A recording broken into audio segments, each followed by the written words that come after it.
Kung magkagayon ay makakatulad ang kaharian ng langit ng 10 dalaga, na kinuha ang kanilang mga ilawan, at nagsilabas upang salubungin ang kasintahang lalaki. At ang 5 sa kanila'y mga mangmang, at ang 5'y matatalino. Sapagkat nang dalhin ng mga mangmang ang kanilang mga ilawan, ay hindi sila nangagdala ng langis. Datapwat ang matatalino ay nangagdala ng langis sa kanilang sisidlan na kasama ng kanilang mga ilawan. Samantalang nagtatagal nga ang kasintahang lalaki, ay nangag-antok silang lahat at nangakatulog. Datapwat pagkahating gabi ay may sumigaw, "Narito, ang kasintahang lalaki. Magsilabas kayo upang salubungin siya." Nang magkagayoy nagsipagbangong lahat ang mga dalagang yaon, at pinag-igi ang kanilang mga ilawan. At sinabi ng mga mangmang sa matatalino, "Bigyan ninyo kami ng inyong langis, sapagkat nangamamatay ang aming mga ilawan." Datapwat nagsisagot ang matatalino na nangagsasabi, "Baka sakaling hindi magkasya sa amin at sa inyo. Magsiparoon muna kayo sa nangagbibili, at magsibili kayo ng ganang inyo." At samantalang sila'y nagsisiparoon sa pagbili, ay dumating ang kasintahang lalaki. At ang mga nahahanda ay nagsipasok na kasama niya sa piging ng kasalan. At inilapat ang pintuan. Pagkatapos ay nagsirating naman ang mga ibang dalaga, na nagsisipagsabi, "Panginoon! Panginoon! Buksan mo kami." Datapwat sumagot siya at sinabi, "Katotohanang sinasabi ko sa inyo, hindi ko kayo nangakikilala. Mangagpuyat nga kayo, sapagkat hindi niyo nalalaman ang araw ni ang oras. Sapagkat tulad sa isang tao, na nang paroroon sa ibang lupain, ay tinawag ang kanyang sariling mga alipin, at ipinamahala sa kanila ang kanyang mga pag-aari. At ang isa'y binigyan niya ng 5 talento, ang isa'y 2, at ang isa'y 1. Sa bawat isa'y ayon sa kanikanyang kaya. At siya'y yumaon sa kanyang paglalakbay. Ang tumanggap ng 5 talento pagdakay yumaon at ipinangalakal niya ang mga yaon. At siya'y nakinabang ng 5 pang talento. Sa gayon ding paraan ang tumanggap ng 2, ay nakinabang ng ibang 2 pa. Datapwat ang tumanggap ng 1, ay yumaon at humukay sa lupa. At itinago ang salapi ng kanyang Panginoon. Pagkatapos nga ng mahabang panahon, ay dumating ang Panginoon ng mga aliping yaon, at nakipaghusay sa kanila. At ang tumanggap ng 5 talento ay lumapit at nagdala ng 5 pang talento, na nagsasabi, "Panginoon, binigyan mo ako ng 5 talento. Narito, ako'y nakinabang ng 5 pang talento."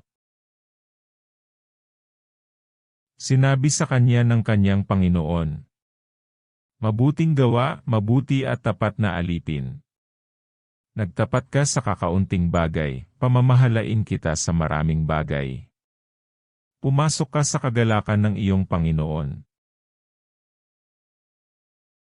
At lumapit naman ang tumanggap ng 2 talento at sinabi, "Panginoon, binigyan mo ako ng 2 talento.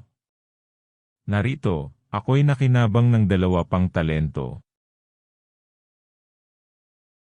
Sinabi sa kanya ng kanyang Panginoon, Mabuting gawa, mabuti at tapat na alipin.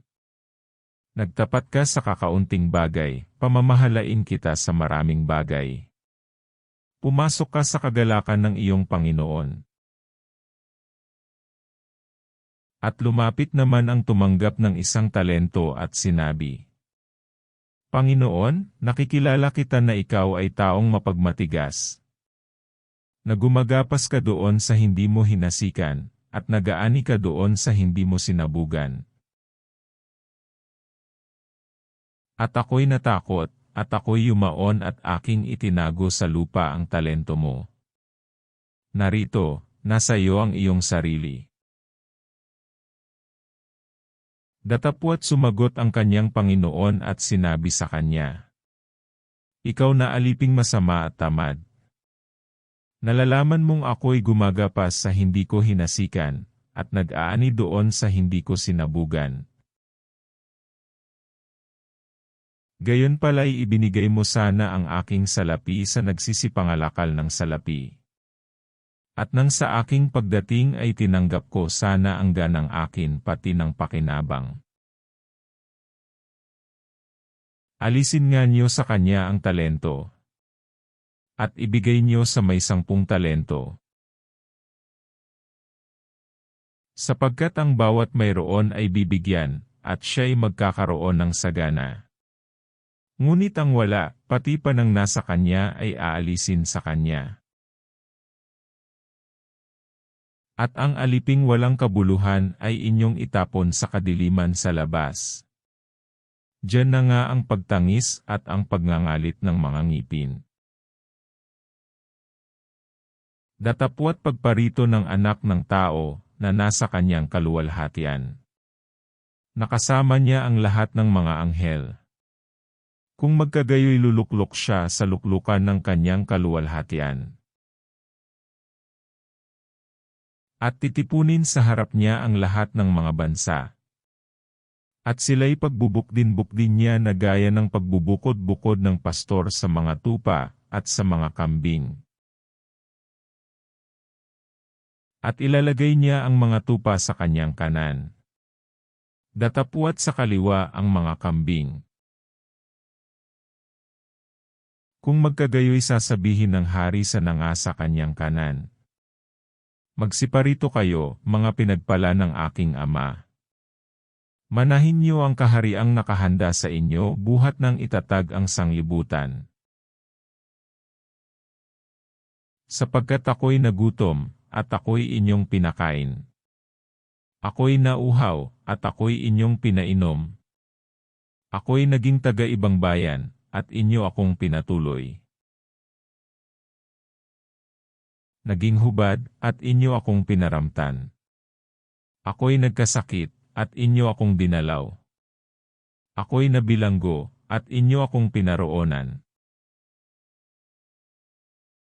Kung magkagayoy sasagutin siya ng mga matuwid, na mangagsasabi, Panginoon, kailan ka namin nakitang nagutom, at pinakain ka namin? O nauuhaw, at pinainom ka? At kailan ka naming nakitang isang taga-ibang bayan, at pinatuloy ka? O hubad, at pinaramtan ka? At kailan ka namin nakitang may sakit? O nasa bilangguan, at dinalaw ka namin? At sasagot ang hari at sasabihin sa kanila, Katotohanang sinasabi ko sa inyo, yamang inyong ginawa sa isa dito sa aking mga kapatid, kahit sa pinakamaliit na ito, ay sa akin niyo ginawa. Kung magkagayoy sasabihin naman niya sa mga nasa kaliwa, Magsilayo kayo sa akin, kayong mga sinumpa. At pa sa apoy na walang hanggan na inihanda sa diablo at sa kanyang mga anghel. Sapagkat ako'y nagutom, at hindi niyo ako pinakain. Ako'y nauhaw, at hindi niyo ako pinainom. Ako'y naging isang taga-ibang bayan, at hindi niyo ako pinatuloy.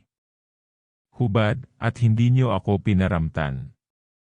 May sakit at nasa bilangguan, at hindi ako dinalaw. Kung magkagayoy sila na may magsisisagot na magsisipagsabi, Panginoon, kailan ka namin nakitang nagugutom, o nauuhaw, o isang taga-ibang bayan, o hubad, o may sakit, o nasa bilangguan, at hindi ka namin pinaglingkuran? Kung magkagayoy sila'y sasagutin niya, na sasabihin, Katotohanang sinasabi ko sa inyo, na yamang hindi niyo ginawa sa maliliit na ito, ay hindi niyo ginawa sa akin. At ang mga ito'y mga paparoon sa walang hanggang kaparusahan. Datapuat ang mga matuwid ay sa walang hanggang buhay.